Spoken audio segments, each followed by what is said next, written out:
Hundreds of thousands of videos are uploaded to YouTube every day, most of which will never be seen by more than a handful of people. But deep inside this hole, there exists content so disturbing that it's better left unseen. The Deep Into YouTube subreddit is a community that shines a light into this void to put eyes on the videos that would otherwise never be seen.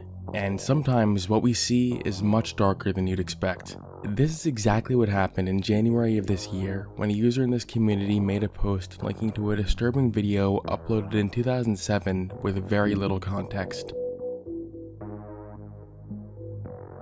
This video, titled 424242, depicts an old video recording with the timestamp October 12, 1995. At the start, nothing too out of the ordinary happens. The camera is just being pointed at a snow-covered truck. It isn't until a little over 30 seconds into the video that something shocking happens. Somebody steps into the back of the truck and lifts up some sort of cover to reveal a lifeless body lying in the back of the truck. The only context provided is the opening text, which reads, "The Tragedy of Yultin" in Russian, and the ending text, which reads, "That's how Yultin died."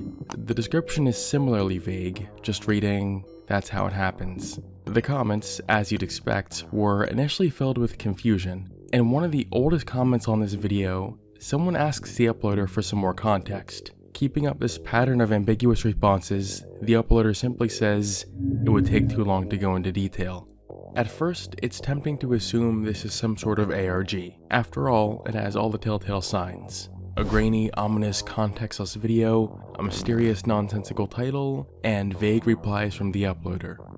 But I assure you, this is all very real. Looking further into this user's channel, we see a vast collection of other videos, most of which are completely unrelated to this event.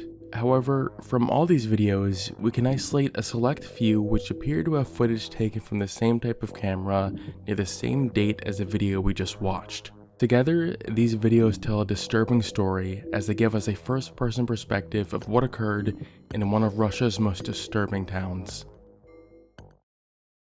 For this video, I tried reaching out to the uploader of these videos to find more info, but weirdly, I couldn't find much on him, which stood out because usually I can dig up US-based contact info in seconds. And then it hit me that the reason for that is because in the US, our personal data is literally everywhere. And if I can find it that easily, so can literally anyone else, including the thousands of data brokers buying and selling it every day. Now, technically, you can request data brokers to delete your data, but here's the crazy part. They're legally allowed to just buy it again and relist it. That's why I've been using today's sponsor, Aura, to help keep my data off those sites. With just one sign-up, Aura automatically sends removal requests to thousands of data brokers and keeps doing it so your info stays off those sites. But Aura goes beyond that. It also alerts you if your info appears on the dark web, provides real-time credit and fraud alerts, and monitors your identity 24/7. And if somehow something does happen, Aura includes $5 million in identity theft insurance protection. Honestly, it's crazy how much of your data is out there and how little you can do about it without a solution like this. Aura has definitely helped me relax knowing that I'm safe.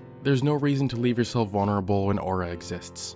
Try Aura free for 14 days at aura.com/ScareTheater. In those 2 weeks, you'll discover where your data is being exposed and sold. Now, let's get back to the video.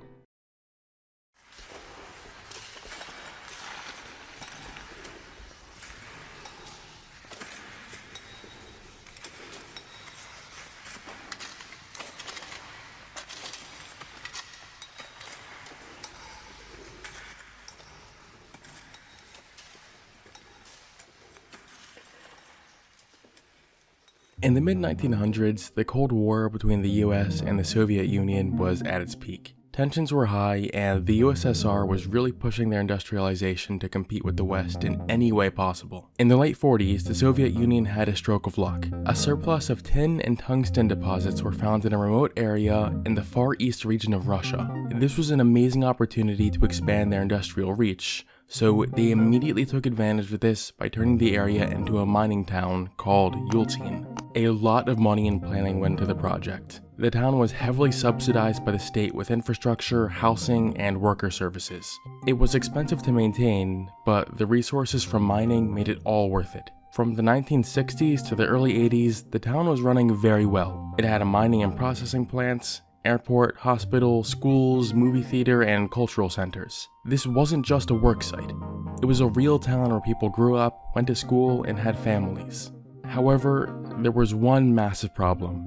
The town relied entirely on constant funding from the Soviet Union. Outside of this, the economy had no way of supporting itself without external funding. This meant that if their mining operations ever became unprofitable, or if the Soviet Union stopped funding for any reason at all, then the entire economy would completely collapse. Can you guess what happened? By the late 80s, the Cold War was coming to an end, and the Soviet Union just couldn't keep up with the US, both politically and economically. This led to the collapse of the Soviet Union in 1991. This collapse meant that all funding for ELPHNT ceased practically overnight, leading to the town's economy falling apart. People who had the means were able to relocate, but those who stayed faced extreme poverty and poor conditions. By the mid-90s, everything was completely falling apart, and it was a horrific sight to see. And that is where the mysterious videos on this YouTube channel begin. The earliest video from this event on this channel brings us to August of 1995. As seen from the opening card, we are currently in the village of Myuu. By this point, ELPHNT wasn't just struggling, it was completely falling apart. The Soviet Union had been gone for nearly 4 years now. This meant 4 years of no money going into the town of ELPHNT. The few people that remained in the town at this point were struggling to survive. Despite the complete lack of structure in the region, the poor remaining souls in ELPHNT weren't completely forgotten. Some local governments in the region ran operations to deliver supplies to ELPHNT and help evacuate people. It's difficult to tell exactly who the people in this video are, but based on the context, it's possible they're part of some state-coordinated supply or evacuation convoy. Their mission was simple: make it to ELPHNT to assist the remaining citizens who are left there. As simple as it sounded, one of the most difficult parts was actually getting to ELPHNT in the first place. The only way to get to ELPHNT on the ground was by following a very long gravel road built in the 50s called the ELPHNT Highway. The men in this video followed this road, which brought them through the Myuu village, and then closer and closer toward ELPHNT. The trip was actually pretty easy, up until they reached their main obstacle. As they followed the road, they reached a section where a large river cut through the road. In order to complete their trip, they needed to find a way to cross this. This was basically a make or break point for anyone trying to make it into the town. If you managed to cross this river, then the rest was fairly straightforward. The footage documents just how difficult getting past this was. We see shots of vehicles toppled over in the water and people stranded out in the water needing boats for help to get them out. After a significant struggle, it looks like some vehicles were able to make it through, but definitely at a cost.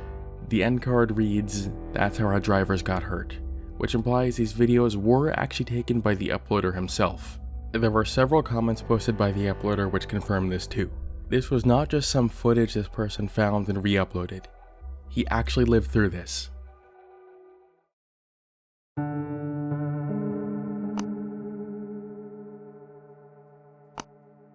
We already talked about this footage at the beginning of this video, but seeing how it fits into the timeline of events does help us understand it better. It was now October, and by this point, it would have been extremely cold in this region. Because of all the infrastructure in this town being shut down, winter sent all the residents into full survival mode.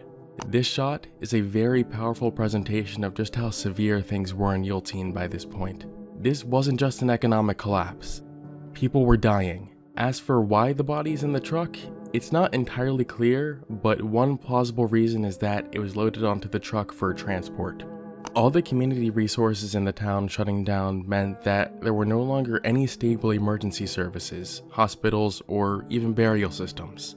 So this may have been one of many bodies loaded onto a truck to be transported out to receive a proper burial. As horrific as a sight that this was only the beginning of what would be shown from inside this town.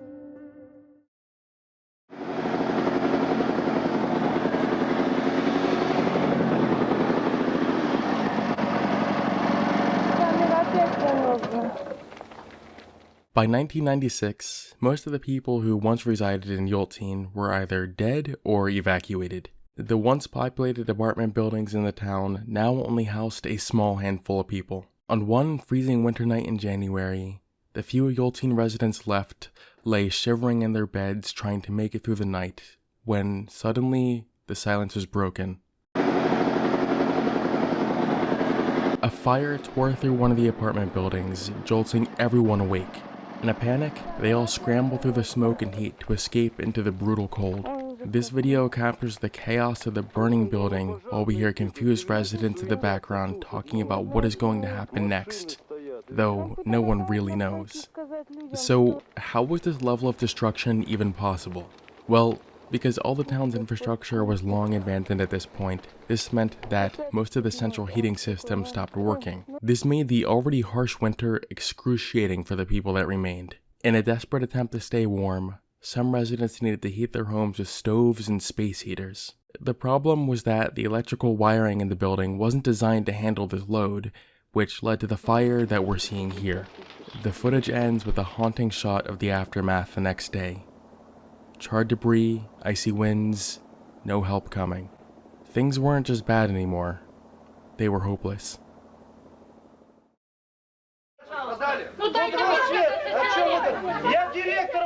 When an entire town gets blindsided by its own government, you can bet your ass people are gonna be pissed.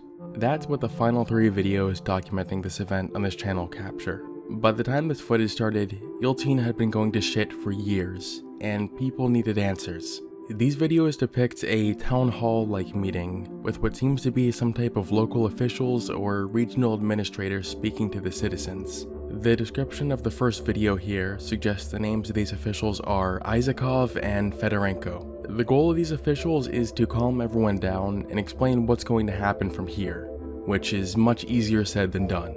Many of these residents had spent their entire lives in ELPHNT, and now they're suddenly being told it's over. And worst yet, most of them weren't going to be receiving any sort of compensation or assistance. As you'd expect, the energy of the room is tense and chaotic. People shout over each other and accusations are thrown, including claims that the money for the town was being stolen or misused by these very officials. And as for the officials themselves, they don't seem to have many answers. The overall sentiment from the crowd is anger, sadness, and desperation.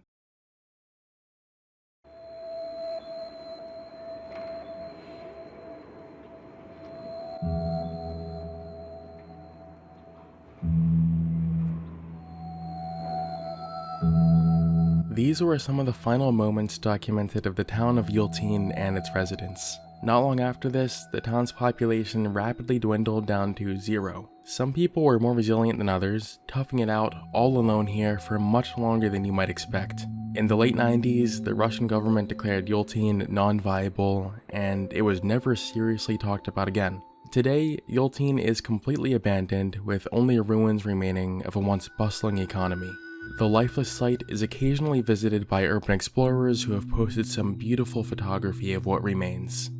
Out of context, these ELPHNT videos do appear to be extremely unsettling, but once you really step into the story and imagine what this person must have been experiencing while recording all of this, it's mostly just sad. A lot of people's core memories happened here, and unfortunately, a lot of people suffered immensely. But even though the town is gone, their stories will still be remembered. And that's largely thanks to the ELPHNT channel for documenting an important but brutal piece of history. Thank you for watching, and I will see you on the flip side.